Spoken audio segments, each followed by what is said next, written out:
আবার 5 বারাম দাও 5 সাথে ওই যে 5 দেওয়া হলো এই 43টা একটা কি মৌলিক সংখ্যা যদি না মৌলিক সংখ্যা সেই সংখ্যাকেই বলা হয় আমরা।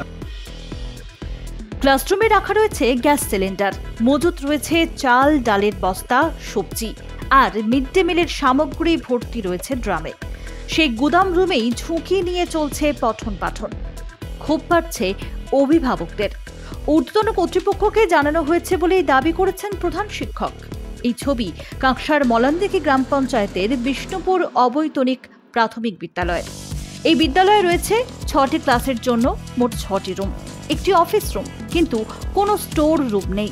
আর সেজন্যই মিড ডে মিলের যাবতীয় জিনিসপত্র রাখা হয় 5ম শ্রেণীর কক্ষে। শ্রেণীকক্ষ এইভাবে গুদাম ঘরে পরিণত হওয়ায় টিএলএম ব্যবহার করা যায় না, ফলে পঠন পাঠনের সমস্যা হয়। জানা যাচ্ছে প্রায় 150 পড়ুয়া রয়েছে বিষ্ণুপুর অবৈতনিক প্রাথমিক বিদ্যালয়ে, কিন্তু মিড ডে মিলের খাবার খাওয়ার জন্য রয়েছে 30 জনের বসার মতো সেট। সেই জন্য বেশিরভাগ পড়ুয়াকেই রোদের মধ্যে বসে খেতে হয়। অভিভাবক সুদপা ভান্ডারী বলেন, ভয়ের ব্যাপার।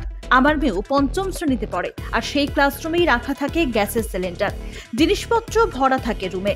দ্রুত বাড়ানো হোক রুমের সংখ্যা, এই দাবি করছি। এখানে ছেলেমেয়েরা পড়াশোনা করে, কিন্তু ছেলেমেয়েদের ক্লাসের মধ্যে আমাদের গ্যাস ট্যাস সবই রাখতে হয়, সিলিন্ডার, তারপরে বাসনপত্র, চালের ড্রাম সবই রয়েছে। আর ছেলেরা যে খাবার খায় ওই এই প্ল্যাটফর্মের মধ্যে খায়, কিন্তু এটাতে প্রত্যেকের বসার জায়গা হয় না, রোদের মধ্যে নিচে বসতে হয়।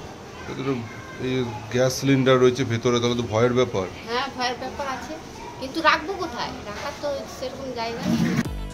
অন্যদিকে বিদ্যালয়ের ভারপ্রাপ্ত প্রধান শিক্ষক বাপি হাজরা বলেন, আমরা একাধিকবার এই সমস্যার কথা ঊর্ধ্বতন কর্তৃপক্ষকে জানিয়েছি।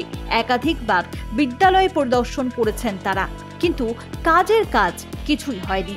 তাই এইভাবেই ঝুঁকি নিয়ে চলে পঠন পাঠন।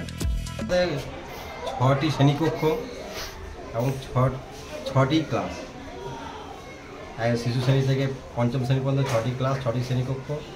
এক্সট্রার কোনো আমাদের শ্রেণীকক্ষ নেই, আর তাই আমাদের শ্রেণীকক্ষের মধ্যে সব কিছু জিনিসপত্র রাখতে হয়, চাল, সবজি,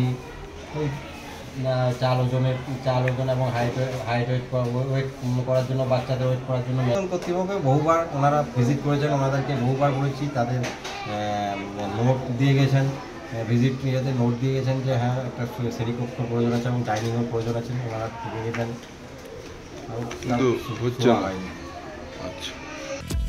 ব্যুরো রিপোর্ট, নিউজ 8।